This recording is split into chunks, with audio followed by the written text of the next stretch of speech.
Hello, legends of the internet. This is Starfish 5 Legend here, and this is Titancraft. Welcome back, everybody. You might be wondering where I am currently. I am in a little village that me and Hennis2197 found, and we're gonna make this kind of like our industrial area sort of thing.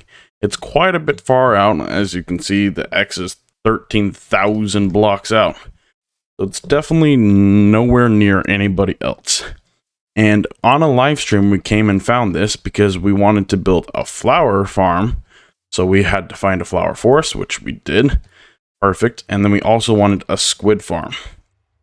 And so I built up 2 times the size of the design that I made in my farmtorial episode of the squid farm. But because of how many people are on the server, it's still not really producing hardly any.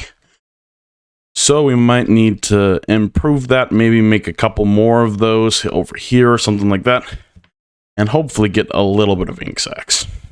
While I'm in the nether here heading back, I wanted to go check out one of the member of the exclusives nether tunnel. They supposedly finished it. Here I am at Twisted Darling's nether tunnel. And holy crap, this thing is super cool. Oh my gosh, look how long it is.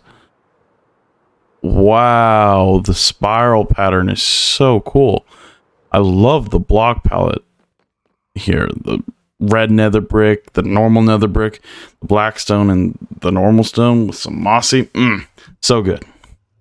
Okay, we're back here at SciTech, and earlier on in this week, the mystery boxes sold completely out, and I had to do a big grind session to stock them back up.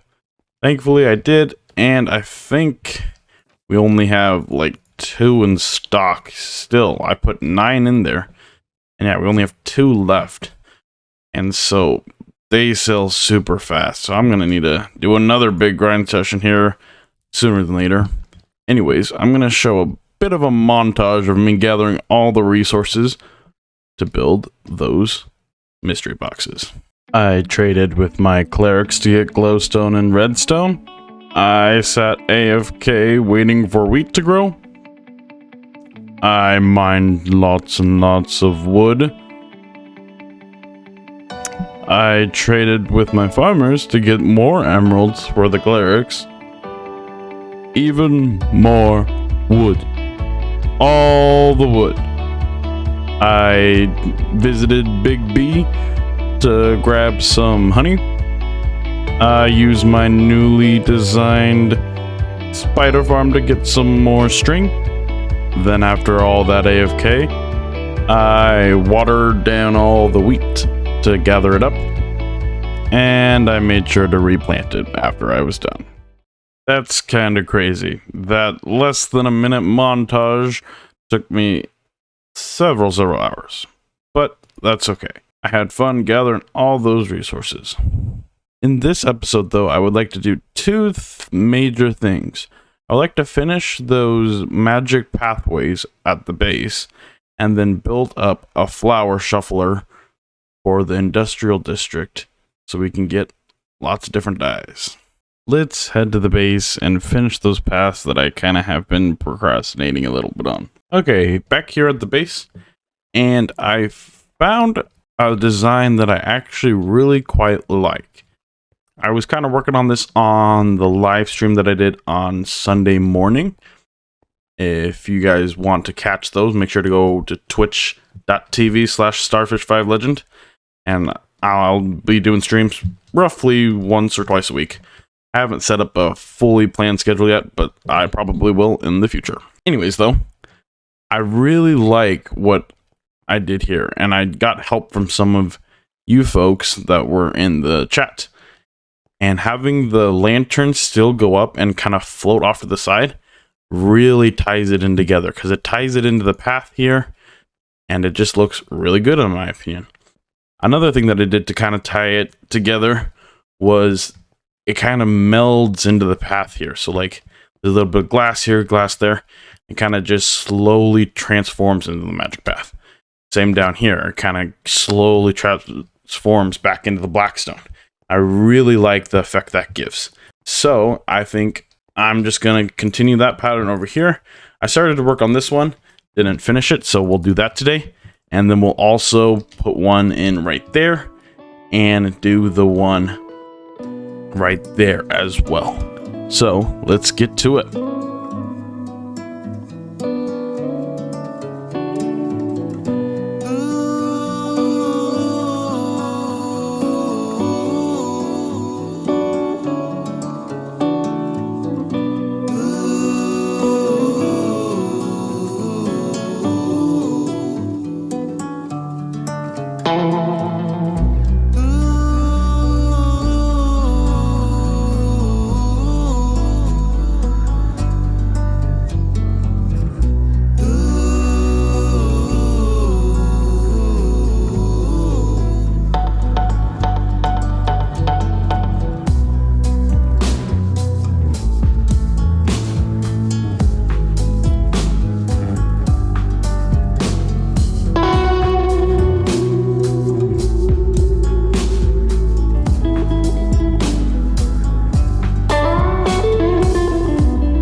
And just like that, we finished them. I'm loving the way that they're looking. They're looking really cool now that I have multiple here. And they just look nice and magical and just exactly what I was going for. Oh, ooh. So yeah, I'm very happy with how they turned out.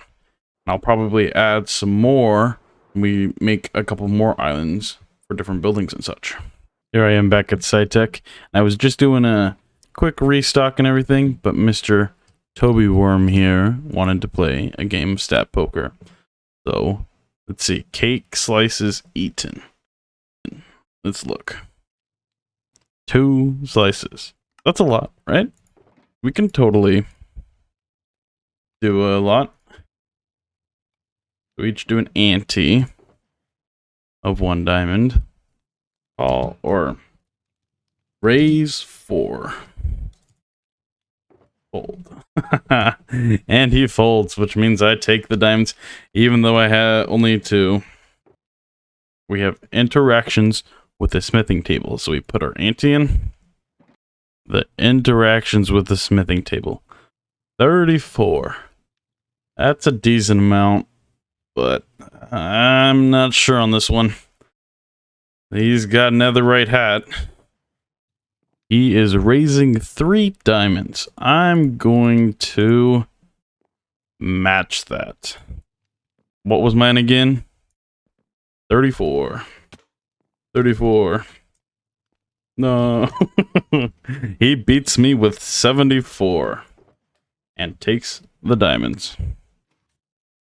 Okay, the next one is a distance climbed. Let's put our ante in and check our stat. 7.02 kilometers. I'm not feeling super hot about that. I have not done a lot of climbing. I think I'm gonna fold.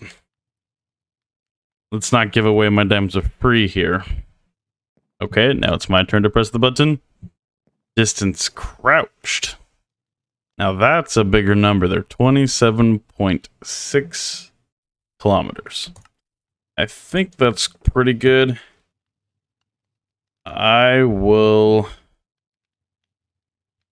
match that and race him too. And he calls. I have 27.6 kilometers. Aha! He's only got 3.75 kilometers, which means I take the 14 diamonds. After a bit more rounds, I won a little, lost a little more, and ended up with a deficit of 4 diamonds. But it was fun playing, so it was worth it. Okay, here I am back at our industrial district here, and I actually off camera made yet another little squid farm thing and went AFK for several hours, but we still haven't seen a single piece of ink from this farm, which is quite scary, to be honest. Little saddening. Don't think this farm's gonna really work. We're probably gonna need to build up a wither rose farm to get our black dye, because squids are just not a thing. Anyways, we do want to build a flower farm. So the main types of flowers we're gonna want are these cornflowers here, so we can get blue. And then there, lily of the valleys. So these two, because this one will give us white and this one will give us blue. They're two of the main ingredients to make all the different colors of dyes. So I'm gonna find an area that has mainly cornflowers and lilies of the valley. There you go. And then we can build our flower farm at. Okay, I've done some bone mealing, and this area seems pretty perfect. We got a bunch of cornflowers over here, and then a bunch of lily of the valleys right over here as well. So I'm going to flatten this area out a little bit and then build up the farm. Okay, now it's completely flattened out. So we'll use this area here, this little square. And we should even get a little bit of the oxide daisies here, right? That's what they're called. Oxide. Whoopsie. But those will give us some light gray as well, so we won't need to use as much black for light gray. That'll be neat. So now we just need to put in some pistons and a little bit of redstone. These farms are, well, pretty simple. Okay, I've put together a design here and looking pretty good so far. Basically, these will just shuffle back and forth, growing flowers. And then right now I just kind of have a manual where you can press this button and water will be dispensed, and they'll all push the flowers and goodies all the way down here and be collected in this chest. And this is just the input, so you put the bone meal in there. I have two different dispensers, one right about here and one right about over here.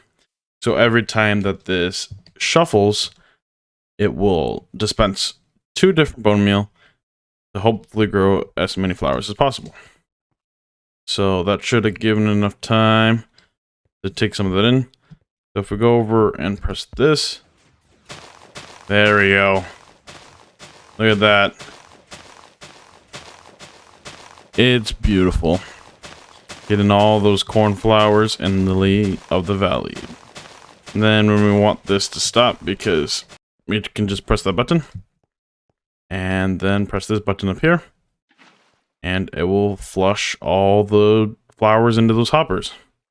And just like that, we have made the flower farm pretty much completely functional now. There's definitely a little bit more stuff that I want to do. I want to decorate a little bit and probably make this flusher automatic, so it will, you can just press a button or a lever or something to turn it on. Then it'll shuffle for a bit, and then it'll flush them down, and then it'll go back to shuffling. So I'll build that up real quick. Okay, a little bit of time passed later, and I built up a little bit of decorations, kind of just making it look nice. This is the on-off switch. If you turn this on, it will shuffle it. I don't have any bone meal in there. I ran out, so that's why it's not producing anything. And if you turn it off, it stops. And then you can just press this. You get all the... Whoops. Oh, no. I missed 2 redstone dust, I guess.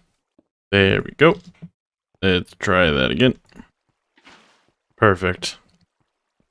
And so now the flushing mechanism's all in order. Then it just brings them all over here. And dropper elevates them up to this chest. And so this farm is pretty much done. Super neat. Pretty easy farm to build. And yeah, I still have a little bit more work to do though with kind of hiding some of this redstone. So I'll get to that. But anyways, folks, I think I'm going to have to call it there. This is going to be a little bit of a shorter episode, but it should still be hopefully entertaining. Thank you so much for watching. I appreciate it, and have a great rest of your day.